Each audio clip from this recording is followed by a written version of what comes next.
ಎಲ್ಡೋರಿಯಾದ ಕಳೆದುಹೋದ ನಗರ.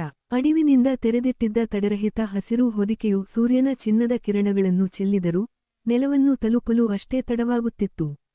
Alex Carter ತನ್ನ ನಟಿಕದ ಹಿನ್ನೀರನ್ನು ಒರೆಸಿಕೊಂಡು ಕೈಯಲ್ಲಿರುವ ಪ್ರಾಚೀನ ನಕ್ಷೆಯನ್ನು ಅಧ್ಯಯನ ಮಾಡುತ್ತಾ ಇದಾಗಬೇಕು ಎಂದನು, ಹೊಳೆದು ಹೋದ ಶಾಯಿಯ ಮುದ್ರೆಯನ್ನು ಬೆರಳಿಂದ ಅನುಸರಿಸುತ್ತಾ. ಇದು ಎಲ್ಡೋರಿಯಾದ ಕಳೆದ ಕಾಲದ ಚಿನ್ನದ ಕೊಂಡಿ, ಪ್ರವೇಶದ ಮಾರ್ಗವಾಗಿತ್ತು.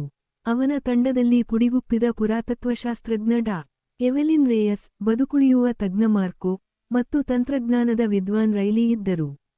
ವಾತಾವರಣದಲ್ಲಿ ಉಸಿರಾಟದ ನಿಭಾಯಿಸುವ ಆಕಾಂಕ್ಷೆ ತುಂಬಿತ್ತು.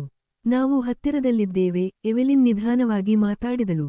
ಪುರಾಣಗಳು ಹೇಳುವುದೇನೆಂದರೆ, ಈ ಪ್ರವೇಶವು ಜ್ಞಾನವನ್ನು ಹುಡುಕುವವರಿಗಷ್ಟೇ ತೆರೆದುಕೊಳ್ಳುತ್ತದೆ, ದ್ರವ್ಯಕಾಂಕ್ಷೆಯವರಿಗಲ್ಲ.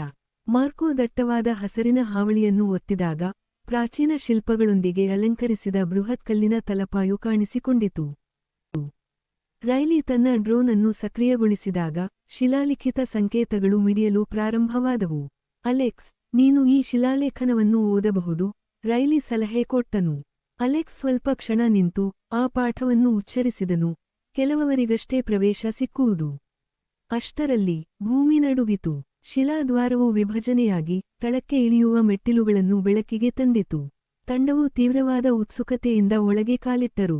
ಅವರು ಹೊತ್ತಿದ ದೀಪಗಳ ಬೆಳಕಿನಲ್ಲಿ ಚಿನ್ನದ ಹೊಳಪು ಹಿಡಿದ ಗೋಡೆಗಳು ಮತ್ತು ಎಲ್ಡೋರಿಯಾದ ಐತಿಹಾಸಿಕ ಚಿತ್ರಗಳು ಹೊಳೆಯುತ್ತಾ ಕಾಣಿಸಿದವು. ಆದರೆ ಅವರು ಅಲ್ಲಿ ಒಬ್ಬರಲ್ಲ.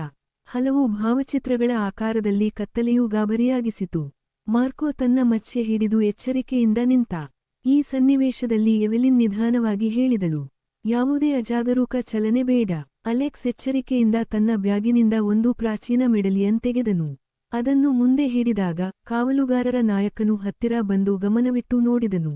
ನಿಮಿಷದ ನಂತರ ಅವನು ತಲೆಯಡ್ಡನೆ ಮಾಡಿ ಪಕ್ಕಕ್ಕೆ ಸರಿಯುತ್ತಿದ್ದಂತೆ ಅವರು ಒಂದು ದೊಡ್ಡ ಮಂಟಪವನ್ನು ನೋಡಿದರು. ಅಲ್ಲಿ ಕೇವಲ ಧನ ಸಂಪತ್ತು ಮಾತ್ರವಲ್ಲ, ಪ್ರಪಂಚದ ಸುಪ್ತಜ್ಞಾನವನ್ನೊಳಗೊಂಡ ದೊಡ್ಡ ಶಿಲಾಫಲಕವೂ ಇತ್ತು. ಅನಾವೃತ ಪುರಾತನ ತಂತ್ರಜ್ಞಾನಗಳು, ಮರೆಯಾದ ನಾಗರಿಕತೆಗಳು ಮತ್ತು ಹಿಂದಿನ ಕಾಲದ ಆಕರ್ಷಕ ರಹಸ್ಯಗಳು.